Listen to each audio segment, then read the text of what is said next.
Hi, this is Kayla Ambrose, and you're listening to The Kayla Ambrose Show. I'm an author, a wisdom teacher, and your travel guide to the other side. And on this show, as always, we're exploring the supernatural, the paranormal, and the metaphysical. So let's get started with the show. Today, I want to talk about the aura, specifically about the aura, how the aura connects during sex. And there's a lot of stories, there's a lot of information about the aura of what color your aura is. And I read auras, I tell people what their aura colors are. And the thing that I go into detail with that is that it's not just one color. So if anyone tells you, hey, your aura color is red or blue, that's not exactly the full truth. Some people, that's all they can see is the one color. And I call that color your overall life color, meaning that there's a color each person has that kind of stays with them and resonates with them throughout their lifetime. But you have many layers of the aura. You have the physical layer, the mental layer, the emotional layer, and the spiritual layer. There's some other layers beyond that, but for the most part in this lifetime, those are the ones you're most concerned with. Each of these layers expand and contract, change shape. Sometimes one's larger than another, and the colors are different in every layer of this aura. And I call the aura emotions in motion, and the colors change all the time. So while you have one color that stays with you mainly throughout your lifetime, those other colors are changing, and they're what tells the story, whether you're upset or happy, in love, about to get pregnant, depressed, all kinds of stories. I see karmic markers in the aura, and these imprints tell me things that are going on with you, what you brought back from past lives, things that you have imprinted into your aura to attract certain people and situations to you in order for you to have that particular experience, for example, so that you can attract that energy to you and have the experience that you came back down here to learn from and to grow and to evolve. So there are imprints like that. Sometimes I see spirit guides in your aura or other spirits as well. And there's just a lot going on in the aura. And if you've never heard of the aura, it's the energy body that surrounds your body. It starts first with kind of a white light that we call the etheric battery. And that's called the spirit. It's what animates the body. It's when we say there's life in the body, it's this white light. It's an etheric battery. It's what keeps the soul connected into the body. And when you die, that light goes out. And the soul then leaves, rolls up with the cords that attached it into the body.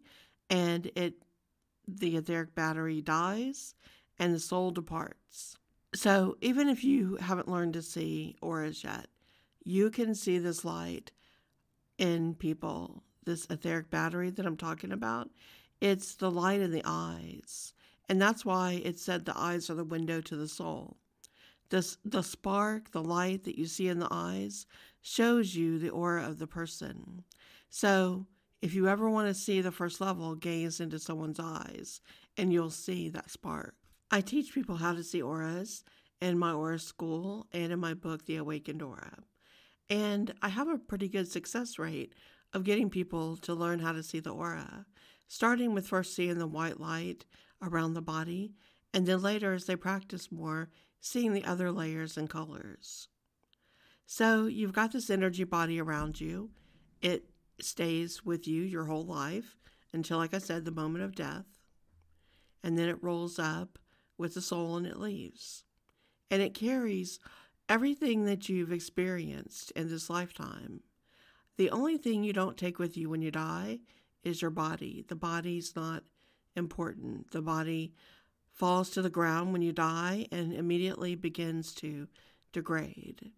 But the rest of you, all the things you loved, all the people you loved, all the things you learned, all the experiences you had, all of that gets gathered into the consciousness and the soul and goes back to the other side into the higher realms where the rest of your higher self lives, where your soul is. And so each lifetime you get that information, that wisdom, that experience, and that's what you bring back with you. And it's stored in what we call your Akashic records, as well as within your higher self. So if you learn how to go within and connect with your soul when you're alive, you can actually download and access this information about you, about your past lives, and about the deeper wisdom that you've learned over many lifetimes. It's fascinating, and there's a lot more that I can talk about with the aura, but we'll have to go a little bit at a time here as I peel back the layers and unveil these mysteries. So, the aura connects with cords, and these cords connect from the chakra into the aura. And there are 3 cords that connect with your higher self and your soul that come down into the body and connect into the body in different parts, the heart chakra being one of them, where the soul then rests. And information is fed back and forth. What you're doing here gets transferred like a cord up through the realms into your higher self. And so you're constantly sending and receiving information. This is where ideas come from. This is where previous knowledge comes from, experience, communication from the other side. All of it travels back and forth through these cords. When you go to sleep at night, you're like a computer downloading information. It travels from you through these cords and gets uploaded up into your higher self on the other side. It's a pretty amazing process when you think about how it all really works. It's probably where we got the idea to create the internet. Looking into our higher consciousness and seeing how these things are made. So a very strong cord is made when you're in the body and you have the umbilical cord that connects you to your mother as you're in the womb. And then a strong cord is created between the mother and child during that time. This cord goes on to get stronger, and the more years you're connected, the stronger each cord becomes. This is why we call it the family ties that bind. As you grow up in your family with your parents and your brother and sister and other siblings and family you have, each connection you have to a person creates a cord.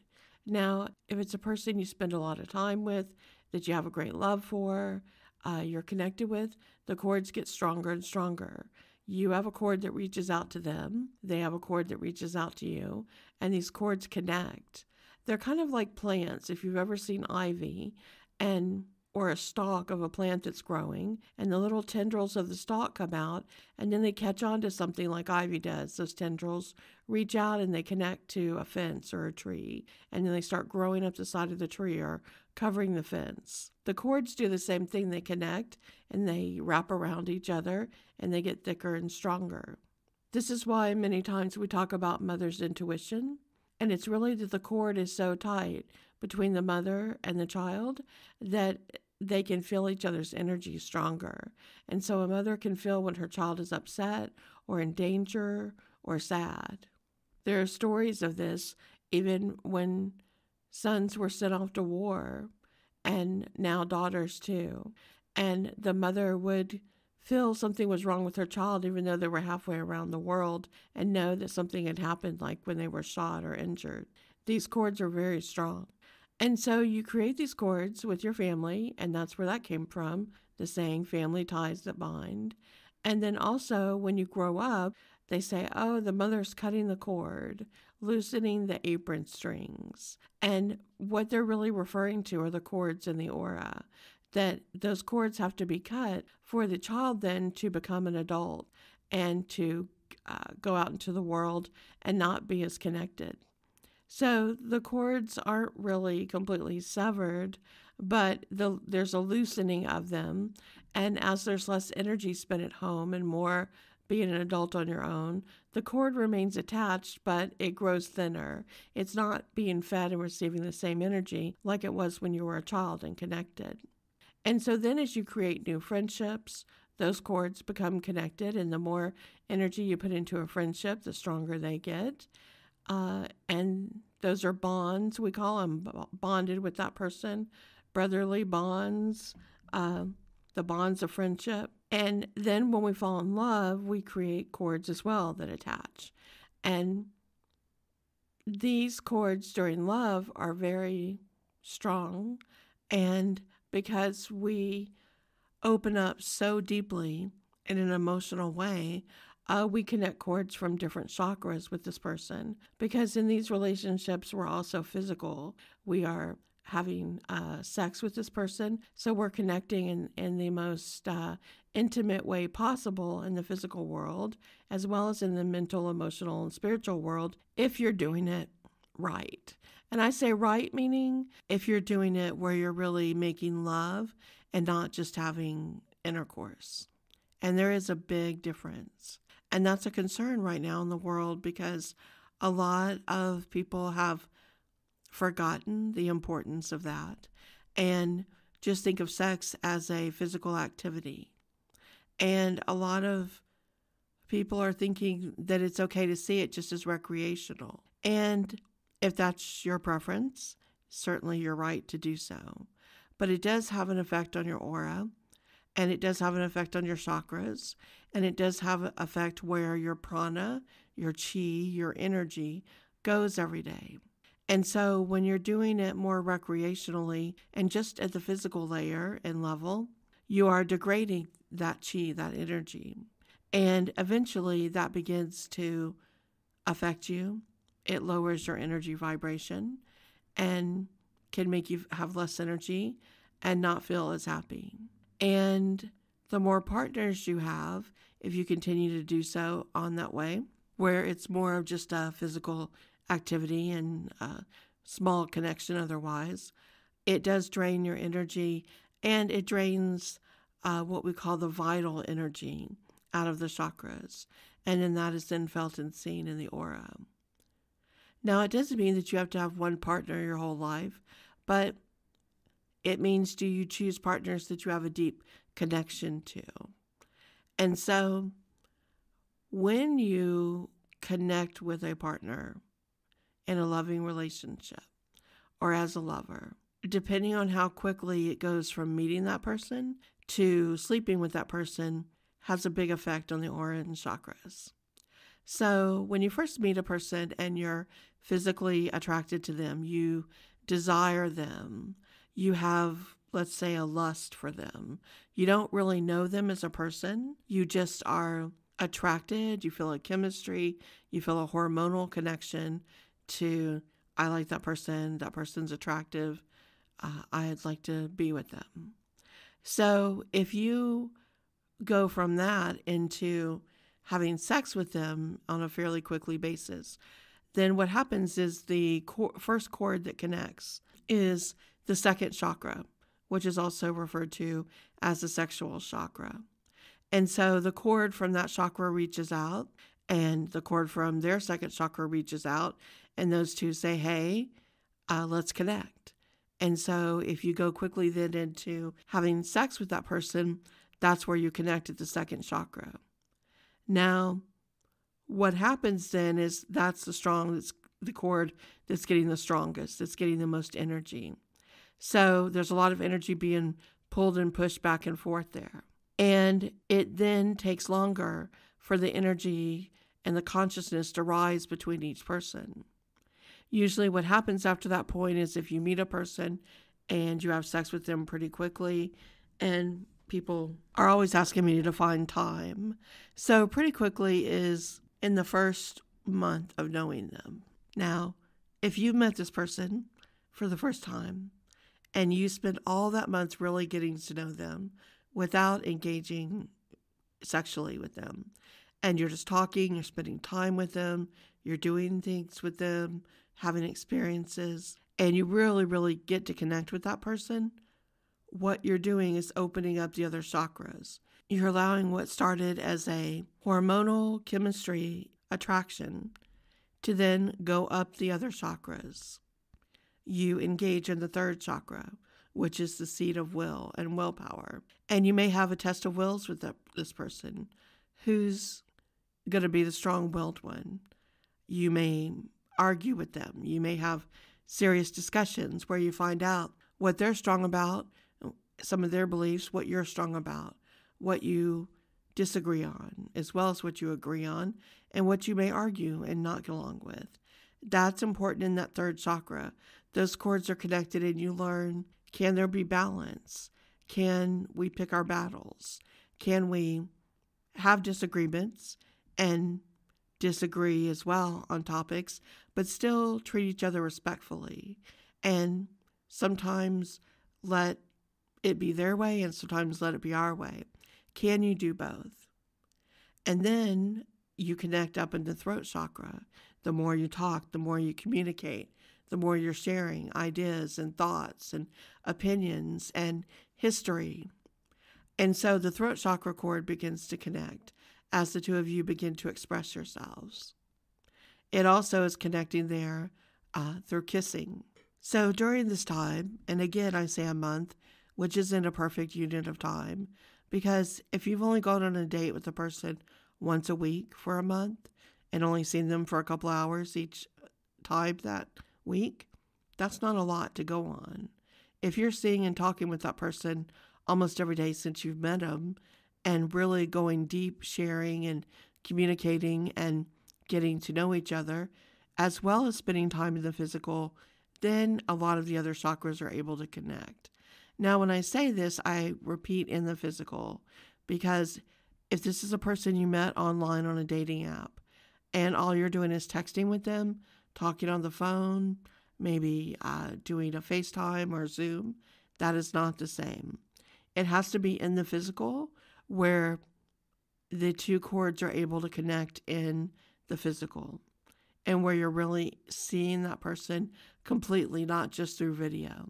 You have to be spending whole days with them where you see when they get tired or hungry or irritable, or how they do driving in a car, or they get upset because someone in their family calls them. And you need to see the real person with all of their experiences, not just who they're attempting to be to show you their best side on the phone or in a video. So if you're really spending a lot of time, it can be done in a month.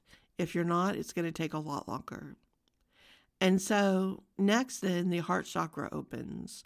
You begin to have deeper feelings for this person because you do have the attraction there chemically, but then you've opened up and shared with this person about yourself, and they've shared about themselves, and you've gone and dated and done things together where you've had time to see what the other person's like and connect with them. And so the heart chakra then opens and that cord comes out. And then that cord begins to connect, which we call the beginning feelings of falling in love. You may be at that point where you want to say it, but you're scared to say it because you don't know how the other person feels yet.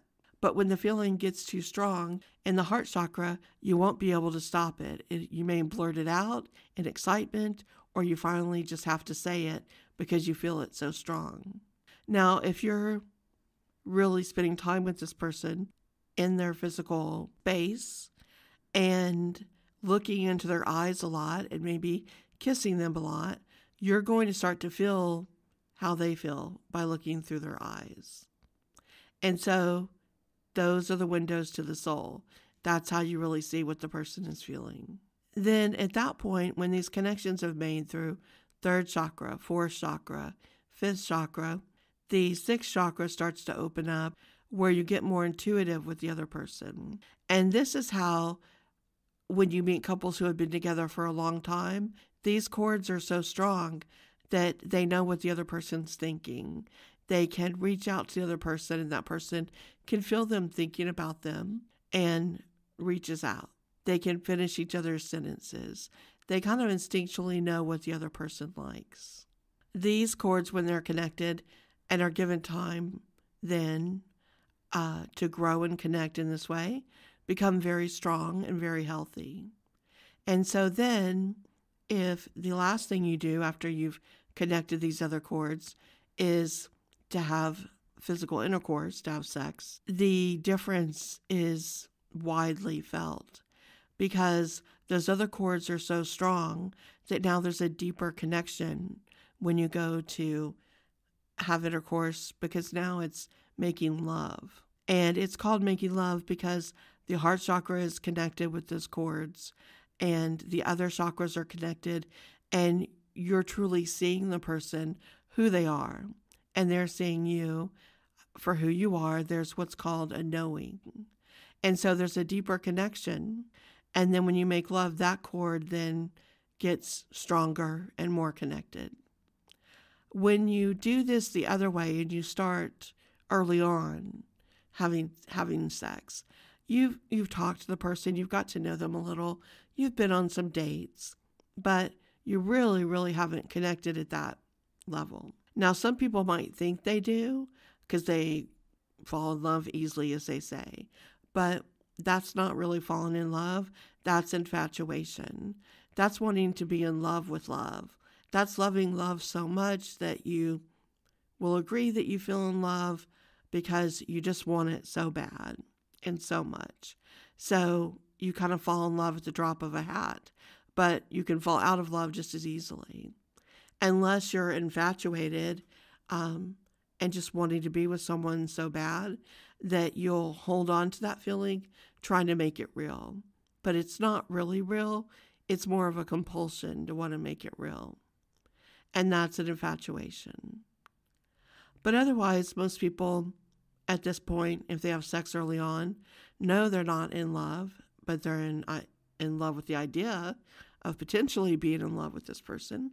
And they feel the chemistry, and they've told themselves that sex is just fun, it's recreational, it just feels good to the body. And they're not really thinking about those other deeper connections. And so they have sex and they feel that rush of excitement and energy, and then they will go on their way. They may continue to see the person, they may not. But there are different hormones that chemically are affected when you have sex. And these are different between men and women. And I encourage you to go look this up, to Google the difference, and to see what hormones are affected when women especially make love. It opens some energy centers within the woman that can cause her to feel very emotional and feel very different afterwards. And I know women are trying to move past this and enjoy sex for sex's sake. And again, I have no problem with this. If that's something you enjoy doing, you should do it. And most everyone I know has engaged in that in one way or another at one time in our life at the other. In my early 20s, I definitely explored those type of things. I called it my sexplorations, just wanting to know what certain things felt like and would be like. So no judgment here. And you'll find the more you listen to me, if you're a student of mine, if you come to me for a private coaching consultation, or you take my classes or you work with me, you will find I don't judge. Everyone is on their own path and needs to do and explore what they need to do. And no one can truly know another soul completely or judge a soul, because we all come down here with a destiny and with things to learn and do to grow from. So we have all done things in the past that now we may not choose to do again. And not just in this lifetime, but in other lifetimes. When we know better or differently, then we do better or differently. So each lifetime, we do things and we learn, and then we understand the deeper meanings, and then we decide, does this feel good? Does this still feel right? Is this still working for us? Or is it time to do something different? That's part of change. Change is inevitable. It's the only constant in life. And so what I'm trying to explain here today is not judging if you're in that part of your life where you enjoy it just for the physical energy and ramifications, but if you decide to do differently in the future, or for those of you who are decided or have decided, I want to explain what's happening in the aura and in the cords and in these connections so that you understand the deeper meaning of what making love is versus having sex. And they are very different. Now, you could be with one partner and have been for them for decades, but you still might only be having sex. maybe because that partner never really emotionally connected or opened up to you or bonded with you or shares with you in that very deep, intimate way. So it's not about just having one person, one partner, that type of thing. It's about, is the person willing to connect with you on that deep emotional, mental, spiritual, and physical level? And are they really seeing you, and are you truly seeing them back through the eyes of love, through the eyes of understanding, through all the chords of the chakras, into the heart chakra, into the intuitive chakra, understanding all of those things and still loving that person anyway? Now, here's what's fascinating if you do this. When you truly connect through all the chakras and then open them and connect with the other person, and their cords connect to yours, it begins to create ripples throughout the aura, both for you and the other person. And the auras attune to each other and kind of understand, this is my person. This is the person I'm connected with. And there's a saying that couples who have been together a long time start to look like each other. And a lot of study has gone into this through the aura, that those shared beliefs and emotions and connections and love through the aura actually begin to affect even at the physical layer. And so it can reflect kind of how those two people look alike. Each time you're with a person that you spend so much time with, your partner that you're in love with, your aura and their aura are commingling, and their thoughts, their words, their actions are being felt through your cords into your aura, and vice versa. So you'll want to think about this in a very profound way, because if this person is negative or angry a lot or not in their best place, you're going to feel that too. You're going to carry that burden. You're going to have that energy seep into you. And the same for however you're feeling, you're spreading that into your partner as well.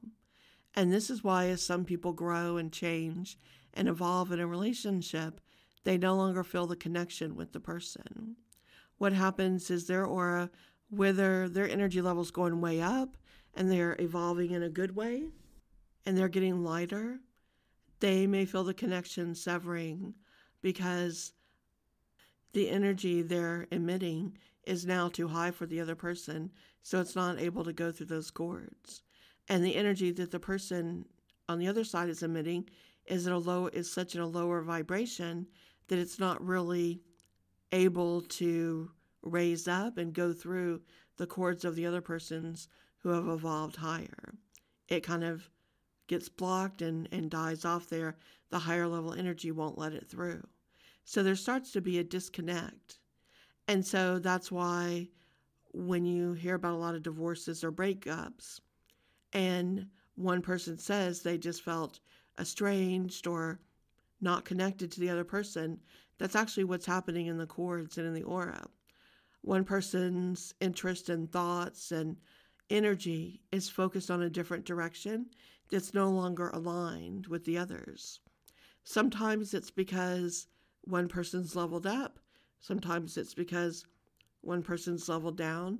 And sometimes it's because people come together for a reason, a season, or a lifetime. And that reason or season may be over. And so their energy is being drawn and attracted to completely different new experiences. And the other person's path, destiny, experiential energy is being drawn to a different one. Now, in the future, when we can understand this better, we will understand it more of why it's called consciously uncoupling, where you're just meant to go in two separate ways. But right now, we're still too connected to that feeling of being in love and infatuation and wanting it to last forever, because we've been told that's what's successful, and that if you don't continue that, you're a failure. So we see so many people who stay in broken relationships and broken marriages, who don't leave because they've been told it's shameful to get a divorce, or that their religion has told them it's wrong, or that there's vows that say you must keep this. But the vows of death to us part are not necessarily death of the physical body. They can be death of the connection. They can be where those cords have severed because they're not there anymore, and there's no way to revive them. There's no way to bring them back. It's gone beyond therapy or talking it out or reconnecting or both parties wanting to try. It's been severed. This is different than a long-term marriage or relationship where anyone who's been in a relationship for any amount of time knows that there are ups and downs. There are times when you're happier and times when you feel further apart in your relationship. And many marriages can get past that. They understand that it's a cycle and they feel the love and the connection that's still there. It's just a little thinner at the moment. But the people come back around, the connection is still there and valued, and it grows back again. And when they ride through those cycles, the love usually even gets stronger, the cords get stronger. So it's not I think I'm feeling this, okay, the cord's broken. It takes time, and you feel it over time as it starts to dilute, and then one or both parties are aware that it's not coming back. In the future, when we understand this, there'll be a more conscious understanding and acceptance of this, that relationship is ended and it's time for a new experience. But right now, we've based, as I've talked about in previous things, we've based things on a very patriarchal understanding that women were chattel and property that were kind of traded into marriage. And then once we moved past some of that belief, it still was that the woman was secondary. She was brought into the marriage and really couldn't have a career. That was her obligation, and she had no money of her own, no power of her own, no way to leave if it wasn't a good situation, nowhere to go. It was so long ago in this country, and it still is in parts of this country, that divorced women are treated differently. And some religions continue with that and to mistreat women in that way. And some groups do as well. And so it was important for a woman to have to be accepting and take whatever was offered to her, how much or how little, based on the fact that she really couldn't make any other changes or have anywhere else to go. And so now the face of connection and love and marriage and relationships are altering because women now have equal power, equal rights in many ways, that they can get a divorce, that they can go on to make money and take care of themselves. So they don't have to stay in a bad relationship just because there's no other way to have a home and have money. And so everything is changing right now where people are coming together for reasons of just wanting to be together. And both parties have to bring things to the table to keep it alive and interesting. And this is where people really are beginning to understand that relationships take work. You don't just fall in love and bingo, there it is. It's happily ever after. You fall in love and then you have to nurture it, just like a plant, just like a garden. You have to nurture the relationship. You have to tend to it like a gardener. You have to water it and feed it and care for it and give it light and give it, everything that it needs. And so this is both parties now in the relationship. So these cords that are connected have to be strengthened and have to have energy put into them to make the other person feel loved and cherished. Otherwise, the relationship will die on the vine because the cords are not getting that attention and that energy coming through them. I could probably talk for another 6 hours explaining more about this and what happens at each chakra with the cords of energy. But as always, time flies. Here we are at the end of another show.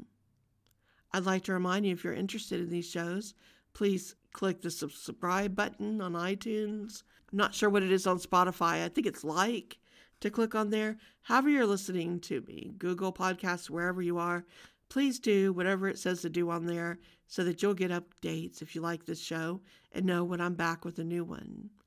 And most importantly, please come sign up for my free newsletter on my website, exploreyourspirit.com. It's how I can continue to communicate with you. I'm on social media, but I really love to communicate most through my newsletter, where I share upcoming shows, courses, my books, things I'm blogging about, answering questions. It's really the best way to find out more information. So, exploreyourspirit.com. I hope to see you there. Sign up and then say hello.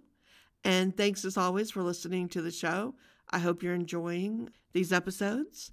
And I have an Ask Kayla question that I'm going to be doing on the shows. So if you have a question, feel free to go to the website at exploreyourspirit.com and go to contact us. Send in your Ask Kayla question, and I'll be picking some of those to talk about here on the show. I'm wishing you all the best in love, in life, and in everything that you deem important. Be well.